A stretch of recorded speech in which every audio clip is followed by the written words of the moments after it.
Belum. Tentang dijawab loh. Aku pertama loh. Ini aku deg-degan sekarang. Apa yang ingin ditanyakan? Biasanya nonton di YouTube aja. Biasanya nonton di YouTube aja, terus sekarang bisa ngomong, terus? Aku pasti nggak dijawab. Ternyata langsung dijawab. Masya Kenapa? Allah. Kenapa, ada apa? Ada apa, sayang? Ini aku mau tanya, kan aku finishnya bulan April tanggal 12, visanya habis. Rencananya aku kan udah 12 tahun di rumah ini, tapi karena anak-anak udah besar dan cuma ada nenek dan saya kurang cocok jaga orang tua, jadi saya putuskan saya pengen ganti majikan kayak gitu. Oke. Dan bos pun oke, nggak apa-apa gitu, nggak maksa. Sebenarnya di sini enak banget kerjanya, cuma mungkin karena aku sukanya jaga anak, jadi ya mau gimana gitu lah. Oke, terus?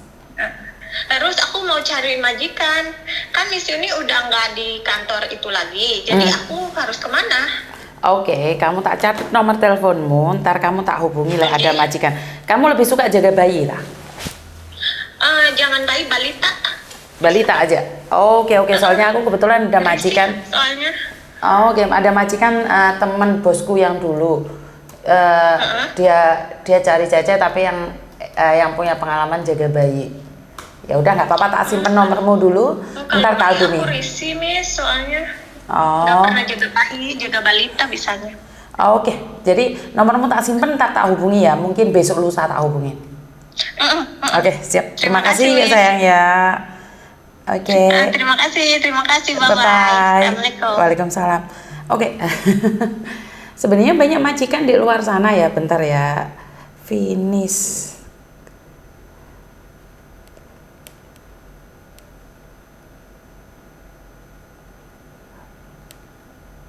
Oke, buat mbak-mbaknya di luar sana saya ucapkan banyak terima kasih dengan mendukung saya, dengan memberikan komen dan sharing konten-konten saya setiap hari. Padahal saya tidak menyangka semua itu akan menjadi boom. Karena konten saya ini hanya bermuatan tentang yang kita rasakan. Kadang-kadang nggak jalur juga, kadang-kadang nggak jelas juga. Tapi itulah ungkapan hati yang selama ini tidak pernah terkuak. Itulah rasa yang tidak pernah diketahui oleh siapapun.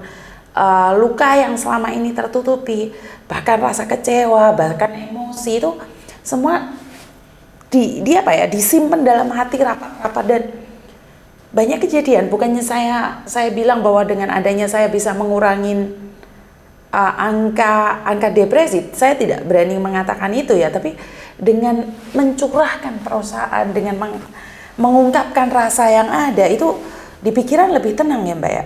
Karena ada orang yang mengungkapkan rasa tapi takut diketahui, tapi juga pingin mengungkapkan. Itu banyak kan, banyak hal yang kita sembunyikan selama ini, banyak hal yang bahkan ibu kita pun kita tidak ingin ngasih tahu gitu loh.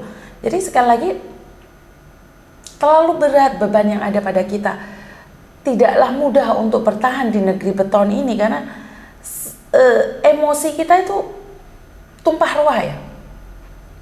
Dari persahabatan, dari percintaan, dari kekeluargaan, dari pekerjaan dan lingkungan, serta konten-konten yang kita lihat. Konten-konten yang kita lihat, jangankan sama ini mbak, saya sendiri kalau mau tidak mau saya itu punya pengaruh ya di apa yang saya lihat. Seperti yang kemarin saya sempat kaget dengan kasusnya siapa, si Tiko yang di mana yang menjaga ibunya dari tidak ada listrik, tidak ada air di situ.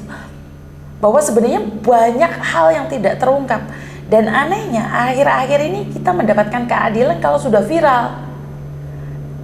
Ya benar, setuju dengan yang saya katakan bahwa akhir-akhir ini kalau kita nggak viral itu nggak ada keadilan.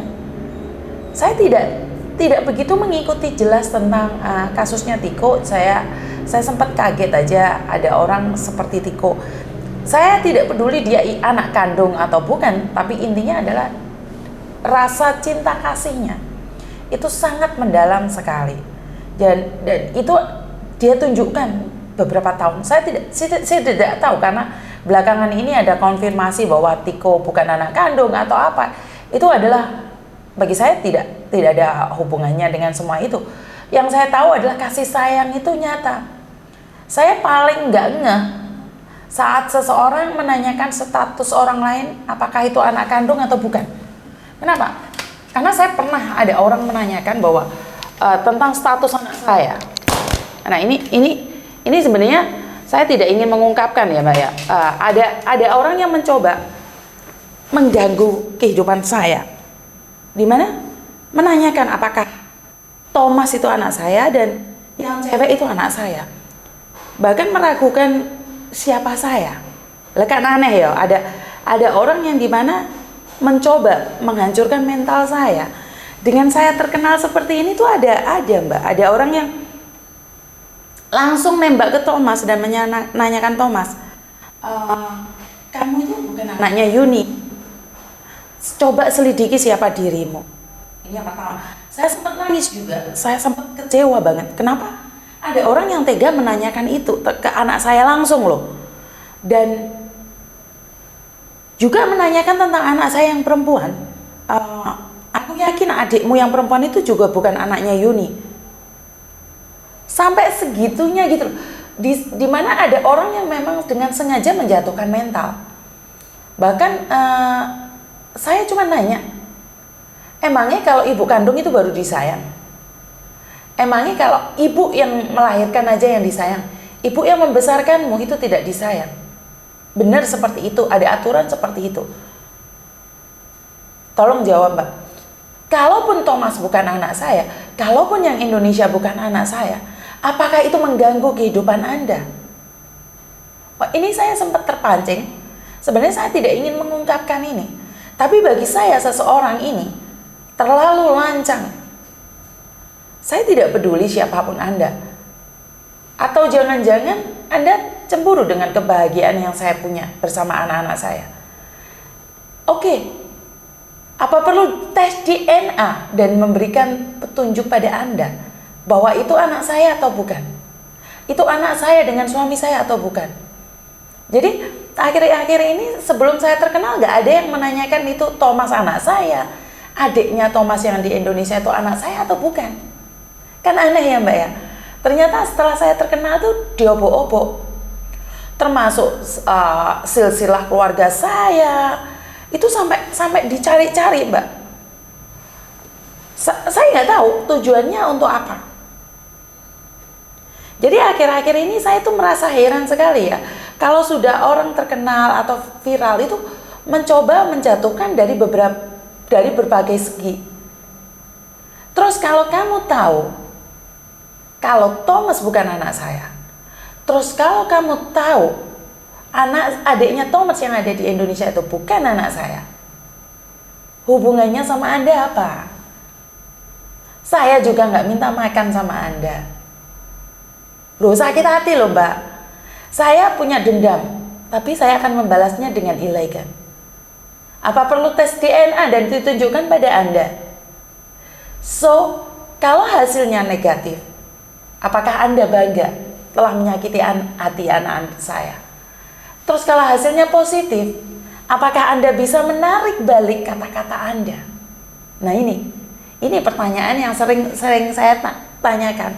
Dan saya nggak tahu sampai saat ini tuh di mana anak saya sempat menanyakan, Mami ya, kenapa dia menanyakan langsung sama saya, apakah saya itu anakmu atau bukan? Terus Anda bangga dengan menyakiti hati anak saya? Apa perlu Anda juga menanyakan tentang akte lahir anak saya dan meminta anak saya untuk menunjukkan? Dan Anda terus-terusan membuli. Saya berdoa yang terbaik agar Anda bisa sukses selalu, agar Anda selalu hebat selalu, karena saya yakin Anda tidak ada damai di hati. Jika Anda manusia yang damai sejahtera, jika Anda orang yang bahagia, Anda tidak akan pernah melakukan itu hanya ingin menjatuhkan seseorang. Toh seseorang itu nggak ada hubungan dengan Anda. Jadi buat Anda yang saat ini menanyakan status anak-anak saya, apakah itu anak saya atau bukan? Anda hidupnya kurang bahagia. Walaupun Anda kaya, walaupun Anda hebat, walaupun Anda punya segalanya, tapi satu hal, Anda tidak bahagia dengan kehidupan Anda. Karena orang-orang bahagia tidak akan pernah ada waktu untuk mengurusi itu anaknya siapa. Faham? Dan suami saya sempat emosi saat anak saya menanyakan itu. Dan heran juga, apa sih tujuan Anda untuk menanyakan status-status saya? Begitu mengganggu-kah konten-konten saya di kehidupan Anda? Begitu ngaruhkah konten-konten saya ini pada Anda, sehingga Anda ingin tahu secara pribadi hidup saya, hidup anak-anak saya? Anda boleh membenci saya, Anda boleh minta saya turun atau keluar dari dunia persilatan, tapi Anda tidak berhak untuk mengurusi kehidupan anak-anak saya. Saya tekankan sekali lagi, Anda tidak ada hak atas hidup anak-anak saya.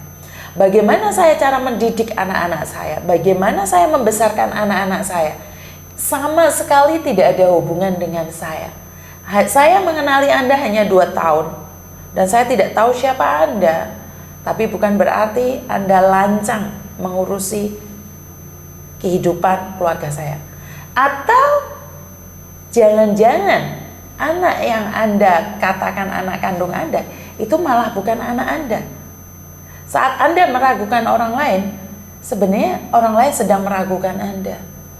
Dan buat Anda, tepuk dada tanya selera. Konten saya tidak pernah nyenggol Anda, dan konten saya tidak pernah menyakiti siapapun. Kalau Anda merasa tersakitin, saya minta maaf. Di dunia ini tidak ada yang jelas. Di dunia ini tidak ada yang kekal. Apa yang Anda milikin hari ini, apa yang Anda milikin hari ini, yang Anda bangga-banggakan hari ini, Tuhan bisa ambil kapanpun itu. Jadi, ini pesan buat Anda yang menanyakan status kedua anak saya. Apakah Anda ingin benar-benar tahu dengan saya? Apakah Anda ingin benar-benar mengerti siapa mereka? Saya undang Anda berbicara dengan saya. Jangan neror anak saya. Bisa dipahami? Jadi anak-anak saya tidak perlu tahu siapa saya dan suami saya. Kalaupun anak saya itu anak angkat, saya tidak merepotkan Anda untuk menjaga mereka. Dan seandainya mereka tes DNA dan anak saya, malu dong. Ya, buat Anda yang saat ini sangat bangga menanyakan status anak saya, selamat. Anda sukses. Anda bisa membuat mood saya jadi jelek. Anda terus-terusan mencerca anak saya. Dan itu aja dari saya, kurang lebihnya saya minta maaf. Wassalamualaikum warahmatullahi wabarakatuh. Semoga semua makhluk bahagia dan berkat Tuhan mengalir atas hidup kita semua. Satu hal, jangan ikut campur masalah keluarga orang lain. Dan bye-bye.